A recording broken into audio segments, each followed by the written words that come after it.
Hi viewers, welcome to our channel. ప్రస్తుతం మనతో పాటు దాము బాలాజీ గారు సీనియర్ జర్నలిస్ట్ ఉన్నారు. వారితో ఒకసారి మాట్లాడదాం. సార్ నమస్కారం సార్. నమస్తే. సార్, అల్లు అర్జున్ గారి బెయిల్ పిటిషన్ మీద విచారణ జరుగుతుంది. అయితే ఆయన రెగ్యులర్ బెయిల్ క్యాన్సిల్ అయ్యే అవకాశం ఉందని వార్తలు వినిపిస్తూ ఉన్నాయి సార్. మరి ఇంకో 2 వీక్స్ తర్వాత, అంటే ఆల్రెడీ 2 వీక్స్ అయిపోయింది మధ్యంతర బెయిల్, ఇంకో 2 వీక్స్ తర్వాత ఆయన మళ్ళీ జైలుకి వెళ్ళే అవకాశం ఏమైనా కనిపిస్తుందా? మీరేం చెప్తారు సార్ దీని గురించి? యాక్చువల్‌గా నిన్న విచారణ జరిగింది. యాక్చువల్‌గా అల్లు అర్జున్ తరపున అశోక్ రెడ్డి మొన్న రెగ్యులర్ బెయిల్‌కి నాంపల్లి ఆహ్, క్రిమినల్ కోర్ట్ అంటారు దాన్ని. Third additional metropolitan sessions court అనమాట. ఓకే. అందులో ఆయన రెగ్యులర్ బెయిల్‌కి పిటిషన్ ఇస్తాడు. అట్లాగే మొన్న ఇది విచారణ కూడా జరిగింది. ఎందుకంటే ఇప్పుడు ఇక్కడ 2 రకాల కోర్టుల్లో ఈయన కేసులున్నాయి. ఒకటేమో క్రిమినల్ కోర్టు నాంపల్లి, రెండోదేమో హైకోర్టు. హైకోర్టు ఆయనకి ఒక ఇంటీరియం బెయిల్ 4 వారాలకు గాను ఇచ్చింది. 4 వారాల్లో 2 వారాలు అయిపోయింది. రేపటికి అయిపోతుంది 2 వారాలు. ఎందుకంటే 13వ తేదీ ఇచ్చింది, డిసెంబర్ 13. ఇంకా 2 వారాల్లో ఇంటీరియం బెయిల్ అయిపోతుంది. అందుకని ఆయన రెగ్యులర్ బెయిల్ కోసం అక్కడ అప్లై చేశారు. అయితే ఈ లోపల 14 డేస్ రిమాండ్ కూడా అయిపోయింది. 14 డేస్ రిమాండ్ మొన్న 26కి అయిపోయింది. సో 14 డేస్ అయిపోయిన తర్వాత కోర్టు విచారణకి ఆయన పిలిచింది. ఆయన వెర్చువల్గా హాజరయ్యాడు కోర్టుకి. డైరెక్ట్గా వెళ్తే లా అండ్ ఆర్డర్ ప్రాబ్లం అని వెర్చువల్గా అటెండ్ అయ్యాడు. ఇప్పుడు ఆయన రెగ్యులర్ బెయిల్ మీదేమో మండేకి వేసింది. అట్లాగే ఆ కేసుకు సంబంధించిన, అంటే 14 డేస్ అయిపోయింది కాబట్టి ఆ కేసుకు సంబంధించిన విచారణని జనవరి 10కు పోస్ట్పోన్ చేశారు. ఓకే. అయితే ఇప్పుడు ఏంటంటే ఇటు గవర్నమెంటు, పోలీస్ డిపార్ట్మెంటు కౌంటర్ వేయాలి బెయిల్కి. కౌంటర్ వేయమని కూడా కోర్టు ఆదేశించింది. ఎప్పుడైనా ఒక ముద్దాయి బెయిల్ అడిగితే వాళ్ళు కౌంటర్ వేస్తారు. ఇప్పుడు ఖచ్చితంగా ఇక్కడ తెలుస్తుంది మనకి రేవంత్ రెడ్డి ఎంత సీరియస్గా ఉన్నాడు అల్లు అర్జున్ మీద. లేదా మొన్న ఏమన్నా ఇప్పుడు ఒక చర్చ నడుస్తుంది కదా, ఆల్రెడీ రాజీ కుదిరిపోయింది, అంతా అయిపోయింది అని మాట్లాడుతున్నారు. దీంట్లో రకరకాలుగా అంబటి రాంబాబు లాంటి వాళ్ళు ఇంకా ఎక్స్ట్రీమ్గా డబ్బులు వెళ్ళిపోయినాయి ఇట్లా మాట్లాడుతున్నారు. ఏదేమైనా ఆయన అహం చల్లారింది, వీళ్ళందరూ వెళ్ళి ఆయన కాళ్ళకు మొక్కారు అనే స్థాయిలో మాట్లాడుతున్నారు. నిజానికి వీళ్ళందరూ వెళ్ళి వరుసగా క్యూలో నిలబడి వెయిట్ చేసి రేవంత్ రెడ్డి అహాన్ని చల్లార్చి వచ్చారు. సో ఇప్పుడు ఇంకా అల్లు అర్జున్ కూడా సెటిల్ అయిపోయింది. వీళ్ళు చెప్పిన మేరకే అల్లు అర్జున్ టీం కూడా 2 కోట్లు భాస్కర్కి, రేవతి భర్తకి ఇచ్చేసి వచ్చారు. కాబట్టి సమస్య సాల్వ్ అయిపోయింది. ఇంకా కోర్టులో కూడా పెద్దగా ఈ కేసు నిలవదు అన్న అభిప్రాయం చాలామంది మాట్లాడుతారు.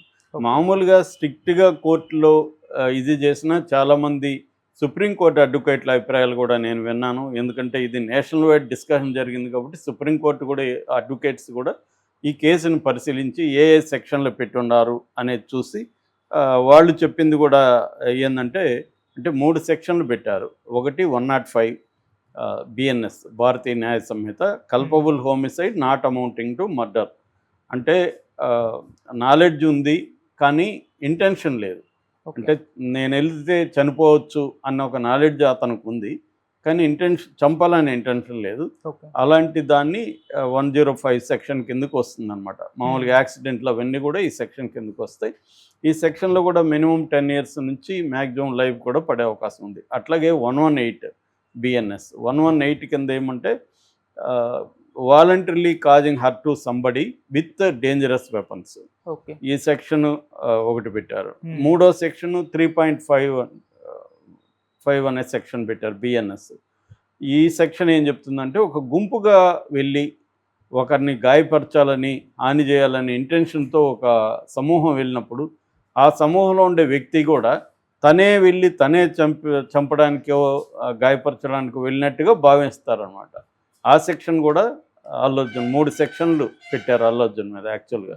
కానీ బయట 2 అని మాట్లాడుతున్నారు. కానీ నేను ఇందాక వాళ్ళ ఆర్డర్ చూశాను క్రిమినల్ కోర్టులో. అందులో ఈ సెక్షన్ కూడా ఉంది, 3.5 కూడా ఉంది. సో ఈ 3 సెక్షన్లు చెల్లవనేది సుప్రీంకోర్టు మాట్లాడుతుంది. ఎందుకు?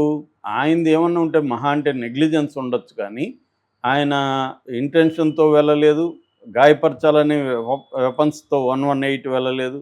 అట్లాగే 105 ఆయన వెళ్ళడం వల్లనే జరగలేదు. అక్కడ మేజర్గా law and order problem, crowd control అనేది పోలీసుల వ్యవహారం. రెండోది, ఈయన రావద్దని ఆయనకి ఎవరు చెప్పలేదు, చెప్పినట్టు ప్రూఫ్ లేదు. కాబట్టి ఒకవేళ పోలీసులు మేము థియేటర్ వాళ్ళకి చెప్పినామని చెప్తున్నారు ఇప్పుడు. ఓకే.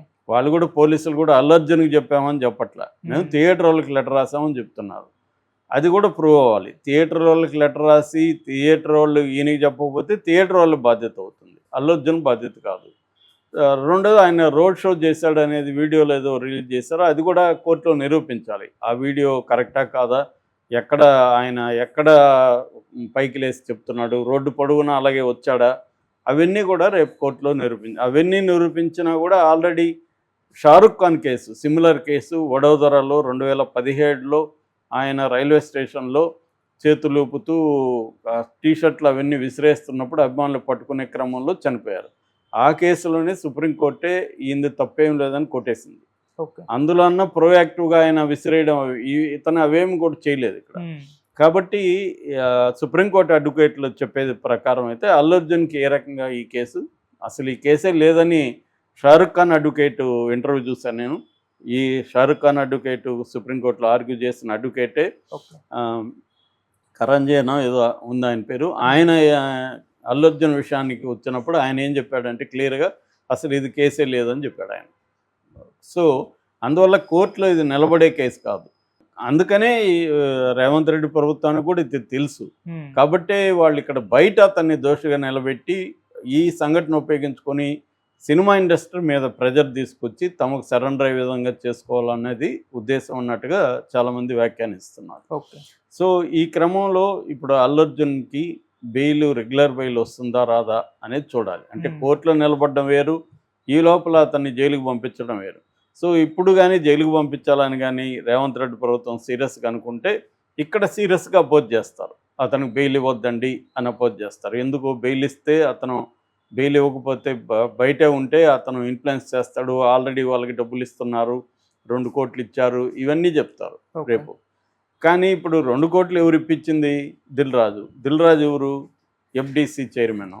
సో దిల్ రాజు రేవంత్ రెడ్డి సలహాతోనే అది చేశాడనే వార్త బయటకు వస్తుంది.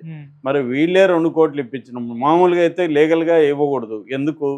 ఆయనే నీ మీద కేసు పెట్టినప్పుడు ఆయనకు నువ్వు వెళ్ళి డబ్బులు ఇస్తే ఆయన నీ కేసును విత్డ్రా చేసుకుంటే రేపు చెల్లదు మామూలుగా అయితే. సో వీళ్ళు ఇచ్చారంటేనే ఏదో ఒకటి జరిగింది, ఒక ఒప్పందం జరిగింది, అందుకే 2 కోట్లు ఇప్పించారు అనేది క్లియర్గా అర్థమవుతుంది. లేకపోతే అల్లు అర్జున్ తను ఒక్కడే ₹1 కోటి ఇచ్చాడు, మిగతా ఇద్దరు కలిసి 50 లక్షలు, అంటే డైరెక్టర్ 50 లక్షలు, ప్రొడ్యూసర్ 50 లక్షలు ఇచ్చారు.